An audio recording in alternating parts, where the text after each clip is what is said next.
Salut les potes de la biodiversité. Alors c'est la saison de faire les boutures. Donc je vais vous montrer comment on fait une bouture de verveine puisqu'elle est là.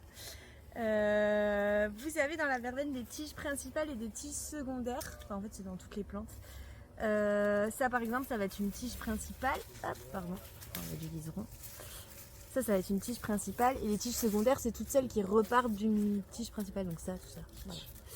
Voilà. Du coup pour faire une bouture il vous faut prendre une tige secondaire, donc par exemple celle-ci je vais couper à ras, hop, voilà.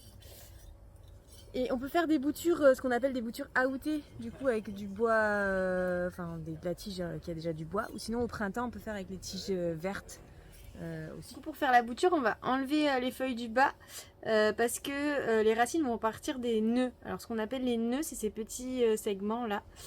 Et c'est de là que va repartir les racines, donc c'est ça qu'il faut mettre dans la terre. Il faut au moins mettre 2 nœuds dans la terre, donc là je pense que hop, j'enlèverai ces deux et que je mettrai ces deux là. Je vais enlever le bout parce qu'ils sont trop éloignés les nœuds, donc hop, je coupe le bout, voilà. Contrairement aux semis, les boutures on va d'abord arroser, hop, on va planter en fait dans un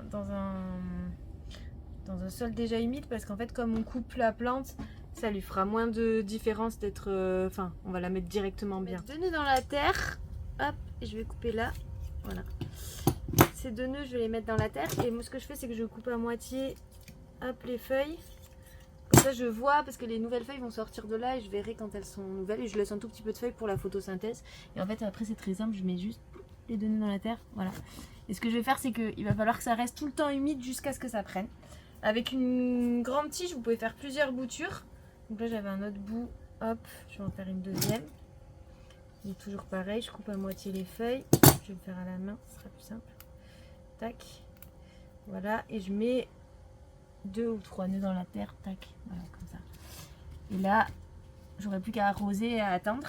Là, si vous voulez voir, c'est mes super élèves de la formation Perma qui avaient fait une bouture. Donc pareil, vous voyez, c'est reparti du nœud, les nouvelles feuilles.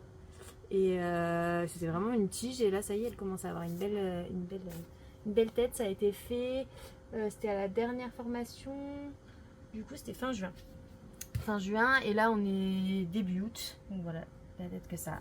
Le haut je conseille pas de le faire en bouture parce que ça vaut mieux le garder pour une infusion, voilà, parce que c'est trop mou en fait pour faire une bouture. Voilà.